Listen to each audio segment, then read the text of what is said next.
Well, as promised, I welcome my next guest, Mr. Jeff Mordock. He's the Washington Times Department of Justice reporter. First of all, Jeff, how are you doing with this whole craziness? I'm doing fine. It's a tough situation because you want to you want to go out and do things, but you recognize you can't, and it's just a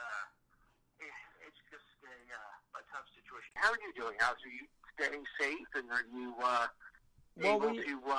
I've been able to work from home. I've been able to get a lot of stuff done from home, so I'm staying safe.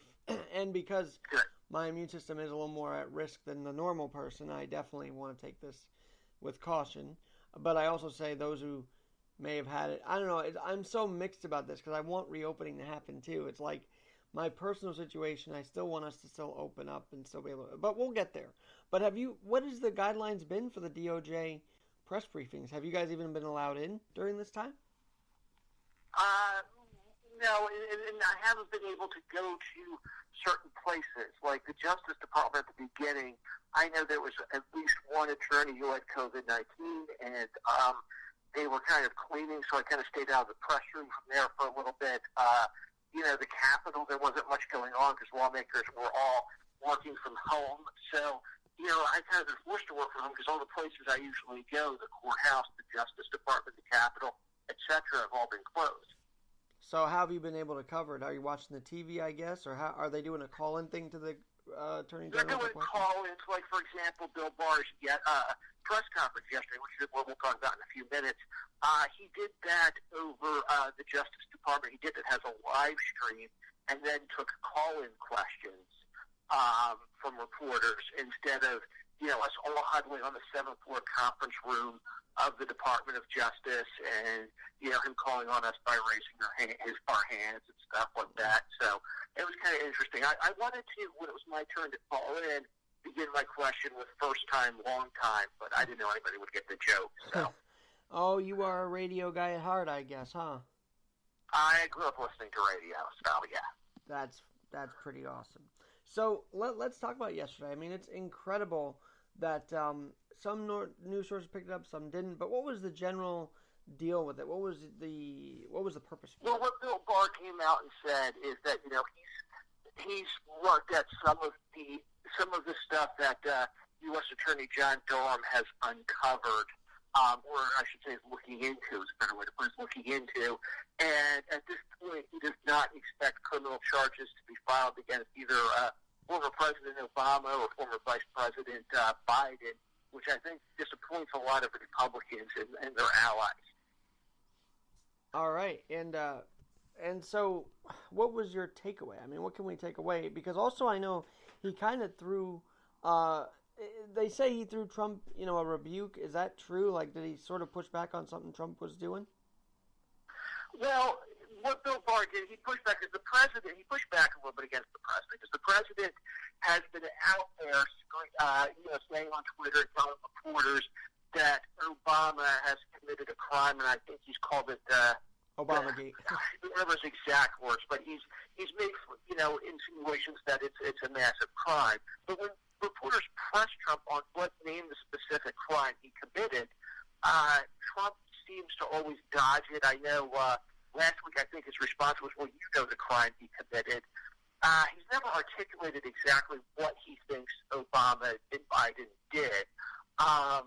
There's been some concerns about their actions given the classified documents that were unsealed last week that showed that they were, some of the top Obama administration officials, excuse me. No worries. Excuse me. Including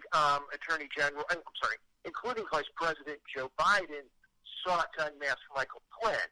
But we also don't know if they got the information about Michael Flynn. So, we're not even sure what really happened there. So I think part of that is, I think that's the first takeaway, that he hasn't seen any evidence that either Obama or Biden are involved in a crime. And the other person who really keeps claiming that is President Trump. So I think that's the first takeaway. He hasn't seen anything that points to anything illegal they've done. And when we don't know if that's the evidence he's seen, then that's, I mean, I would trust what Bill Barr has to say. The other takeaway, I think, is with President Trump and some, Republicans on Capitol Hill demanding that Obama and Biden testify, and President Trump screaming for, that they all committed a crime. I think it's a way to temper expectations, because I think he's trying to say, Republicans are waiting for people to be ensnared in the Durham probe. You're not getting the big fish, and we don't have any evidence that the big fish here committed a crime. I think, he's tempering expectations. But that doesn't mean people won't be in trouble. There are still some candidates out there who could be looked at for criminal prosecution. And I think he just wants to temper expectations that if there are criminal charges brought, it's not going to be anybody, it may not be as high level as people want. And the other thing I think to take away is the powers of the president are pretty expansive. And, they've protected Trump enough in his time where, people have raised allegations of wrongdoing, and he has kind of hid behind the expansive powers of the presidency. And I don't see why those same powers, and I'm saying, and of course this is a big if there's any wrongdoing on the part of President Obama or Vice President Biden, why they also would not be protected under the expansive powers of the president. But again, I want to emphasize that is only if, we have some solid evidence of wrongdoing, which we don't right now anyway. Jeff, are you glad that Barr... By the way, you were bringing up Huber. Has there been any update on that as well? On Huber? Oh, that John Huber has ended. That John Huber's probe was just a massive probe.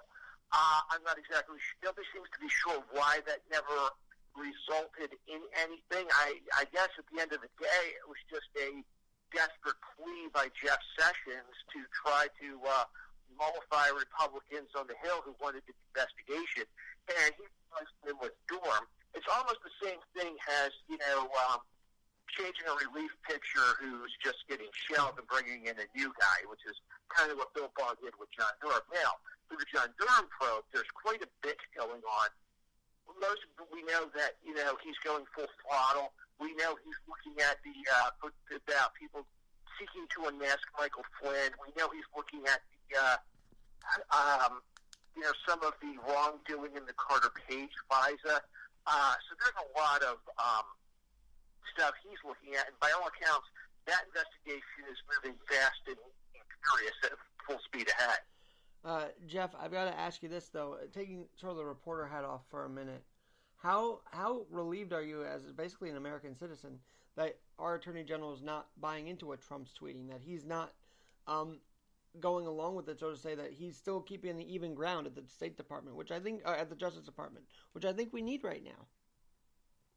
Well, I think what's interesting is, one of the things is he really made it clear he doesn't want the Justice Department to be weaponized here with this election coming up. And there's a Justice Department guideline about bringing criminal charges against politicians or people involved in politics with an election looming. I forget the exact number of days, but I think it's 90 days before an election. Really can't bring politically charged criminal charges against anybody. I believe it's 90 days. And we are starting to approach that deadline. The deadline's coming up pretty quickly. So I think it shows that if there are criminal charges filed, and if it goes for anybody, we're going to see it against people who aren't going to have an impact on the 2020 presidential election, which automatically would rule out somebody like Obama, Biden, people like that. It would be people who aren't up for anything or running for anything or really weighing in that much beyond maybe commentary on cable news about the election. Jeff, this kind of has taken away from the important stuff the DOJ was doing to combat hate crimes during this pandemic. I mean, we've seen Asian Americans be targeted. We've still seen anti-Semitism during this. So what has the DOJ done to, prosecute and really punish hate crimes during the pandemic? Honestly, I mean, they haven't done that much. And some Democrats have really complained. They sent a letter to Barr. They sent a letter to Eric Trubant, who heads up the Justice Department Civil Rights Division. They have not seen all that much action from the Justice Department on hate crimes against Asians because of the coronavirus. And it's interesting because the Justice Department has been just on top of coronavirus fraud, coronavirus wrongdoing, people hoarding PPEs, for example. The Justice Department is really mobilized, but against coronavirus. But we don't see a lot in the hate crime field that I would expect we would be seeing right now. Jeff, I got to ask you about this because Josh Hawley, someone who actually said we need to investigate the Obama administration on Fox News, also wrote a letter to Bill Barr along with other senators about the meat packing. Was there any update on that? Because I know they were looking out for the meat packers. No, I mean, I think Senator Hawley had sent his letter pretty recently. I think he sent it at the end of last week. So, usually these things take a little bit, and there's a lot going on. There's a lot of senators sending Bill Barr a lot of letters. I talked about the Democrats sending the letters about hate crimes against Asians. Democrats have also sent a lot of letters getting more information about federal custody.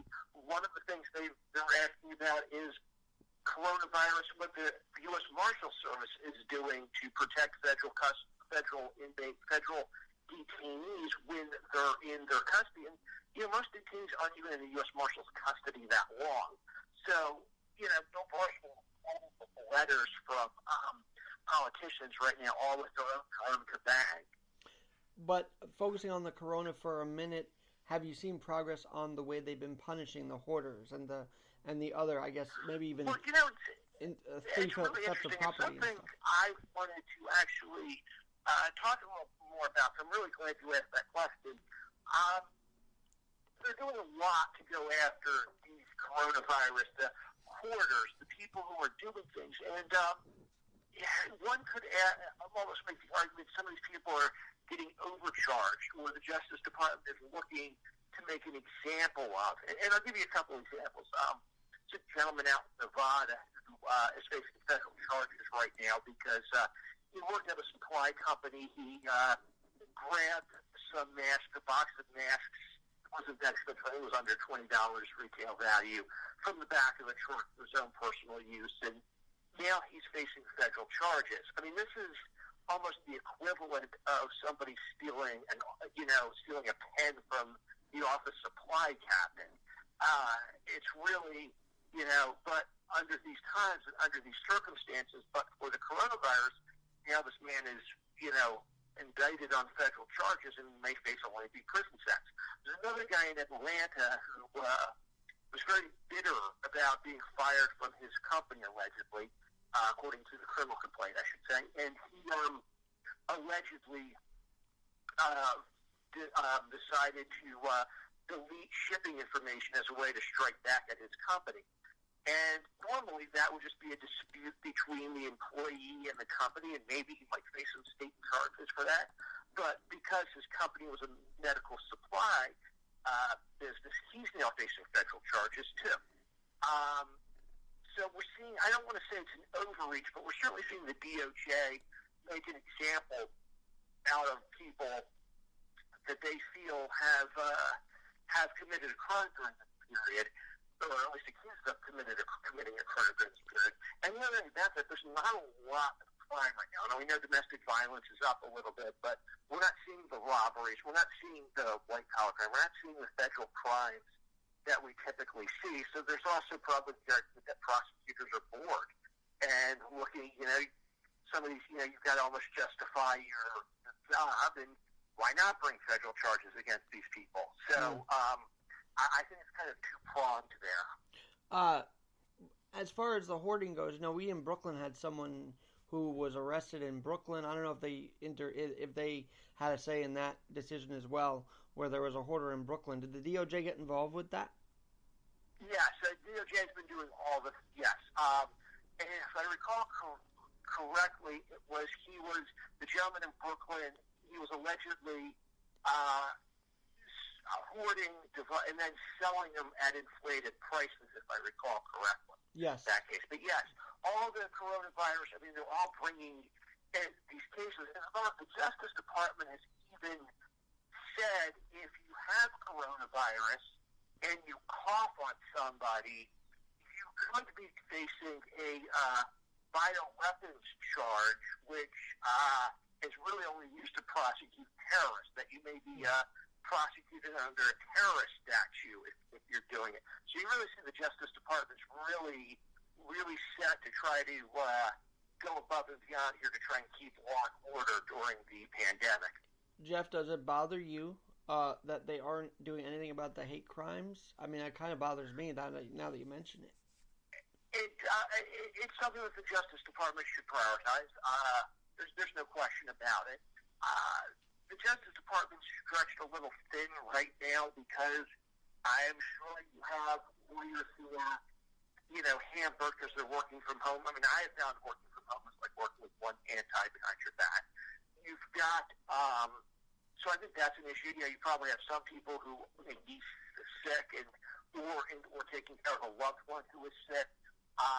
And also, you've got these people, as I mentioned, who, if things were normal, would not be facing federal charges for their alleged action. And now they are. So, the Justice Department probably saying they're stretched really thin. But yes, they should prioritize this. You look after 9/11, and that was also a Republican administration under George W. Bush. That Justice Department really prioritized, with a lot of other things going on in the crazy period after 9/11, but they really prioritized hate crimes against Muslims, and they really set out to make an example of those people. So it is a little curious with that playbook already in place from 9/11, why we're not seeing as much with the hate crimes against Asian Americans that we should see from the Justice Department right now. By the way, I completely cannot let this interview go by without asking you about the dismissal of Flynn, because that was one of the first big DOJ news bits in the last couple of weeks. And when you say stretched thin, go for it. Sorry.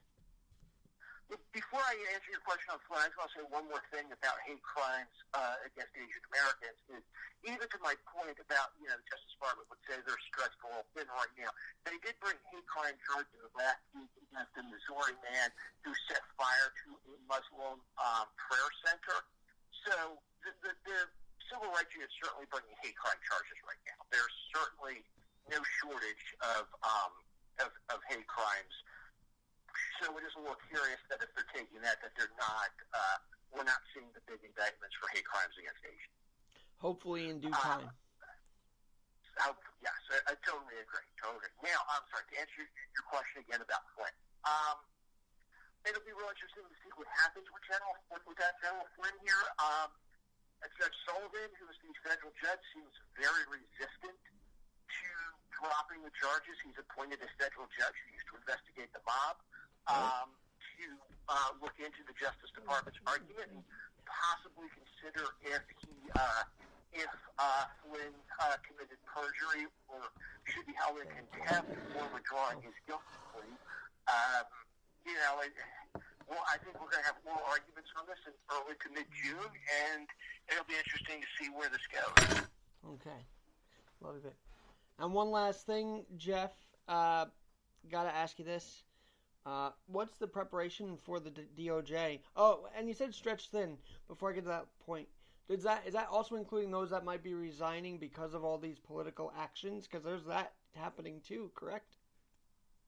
What, the attrition? Are you talking about the attrition within the Justice Department? Yeah, like there's maybe some resignations happening. Is that what's going on? Well, we haven't seen a lot. Like Brandon Van Grack withdrew from the Flynn case and his other Justice Department cases, but as far as I know, he is still at the Department of Justice. I don't believe he has left the Department of Justice entirely.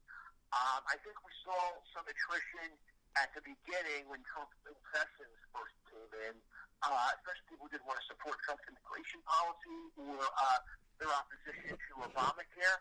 I don't know that we're seeing that now, because now the administration's gone on for 3 years, for almost 4 years at this point. I think at this point it's time to I think at this point, anybody who's left would have left already.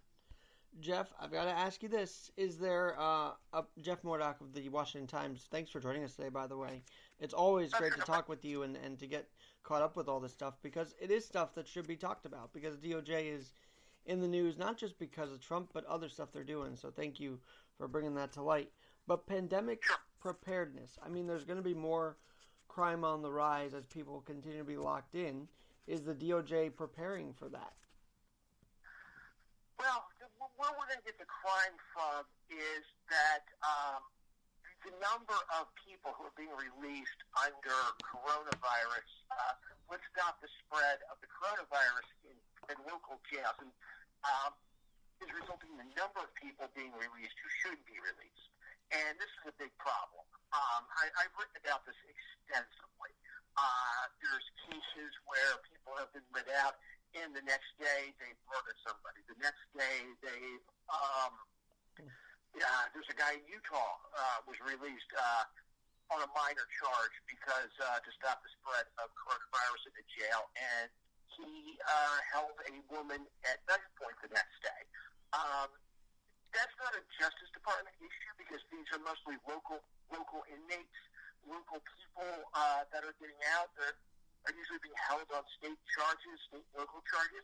So they're not the federal inmates. It seems like the Justice Department, which runs the Bureau of Prisons, is doing a good job of keeping those people well monitored and in quarantine. It's the local jails. And one of the things that I've also written about is these local municipalities, and we're seeing this in West Virginia, we're seeing this in Chicago, we're seeing this in Cincinnati. New York City has it. I mean, there's such an issue in New York where we're releasing people, and the mayor finds it unconscionable they're committing crimes. How does he find that unconscionable? It's going to happen. Yeah, exactly. And there's people being let out who should not be. I'll give you the best example is, there was a homeless HIV convicted rapist who had raped a University of Cincinnati student, served his decade in jail on the rape charge, got out, homeless, HIV positive, was washing himself. He didn't have a place to go. He was basically washing himself in the bathroom of a local grocery store, and was picked up on a trespassing charge. Judge looked at it and said, "It's a trespassing charge," and released this person out there. Now you have a convicted rapist who has no place to go out there in the community, who was in jail for, I don't know how long he was in jail for while they held him on the trespassing charge, but you don't know if he got coronavirus. Now he's out in the world. You don't know where this guy is or what this guy's doing. And that doesn't protect the people of Cincinnati. It also doesn't protect this guy, because now there's nobody checking in on this guy to make sure, he's not spreading coronavirus elsewhere if he got it. But that's a real problem, because these communities are also really shielding. It's really hard to find out who is being released and why. I'll give you examples. In West Virginia, it's become an issue in the governor's race, so much so that Governor Jim Justice, his opponent, had to do a FOIA request just to find out who was being released from West Virginia state prisons. Jeff, now you mentioned Virginia, that whole area, West Virginia, Virginia did do something amazing. They allowed a gathering of 10, just 10 for churches. And churches is another topic that the DOJ has been talking about, trying to keep religious freedom during freedom of religion during this. Have they done a good job of that? Yeah, they brought the lawsuits. That's really all the Justice Department can do. They've prioritized it, which is really all the Justice Department can do. And and again, that goes back to my point about why they're not going, about where their priorities lie, and why we haven't seen them pursue hate crimes against Asian Americans, because this is another issue. And so far, these things are meandering through the federal court. They take time. Whether or not we're successful or not, we'll know in a little bit. But I think the mere fact that the Justice Department is weighing in, the Justice Department is siding with these churches, sends a pretty powerful message. And that's clearly what Bill Barr's trying to do here, send a powerful message. Jeff, what's your final message today as we wrap up this conversation? And, of course, we'll have you back. But what's your message today for people that are kind of worried law and order may go out of control here during this lockdown? Well, I think if you just, I think there's things you can do to stay safe. just practice common sense. I also believe that we're starting to get to the tail end of the pandemic here, and hopefully we'll start to see things go back to normal, and we'll start to ease back in, and things will start to get back to normal. Some of these things that we're concerned about will sort of become moot. At least that is my hope. Let us hope. Jeff, thanks so much for joining, and we will talk to you soon. Jeff Mordock, Washington Times. I know we both miss sports dearly, so at least there's other stuff distracting us, right? Yeah, exactly. Although I really miss baseball. I feel bad. My Nationals, I've never seen a team win a World Series and then just completely get no attention for it whatsoever, because they win the World Series and then there's the Astros cheating scandal that happened. So everybody in the sports media is all focused on what happened with the Astros. Then the coronavirus hit, so Nationals don't even get to have their ceremony where the players get the ring and they ring the World Championship banner and all of that. It's it's kind of, I feel bad for my favorite team. Let me tell you, I love that ballpark, and actually, it's with the Nationals, they're a great group of guys. Like, they're not. The Astros never rubbed me the right way. Like, they always seemed like they were a bit more hot doggish on that side. Nationals are very calm, cool, and collected, and they're led by Soto, right? So Soto's been an incredible force in that lineup at just 21, 22 years old. It's amazing. He is going to be what Bryce Harper was supposed to be. Well, maybe we should, for the Washington Times readers, do a sports talk, because maybe they miss it just as much as us, and it will give you a chance to put your hair down on life instead of just DOJ talk. So let's think about that. Sure, that sounds great. Jeff, thanks for joining. I'm Alex Garrett. We'll talk to you soon.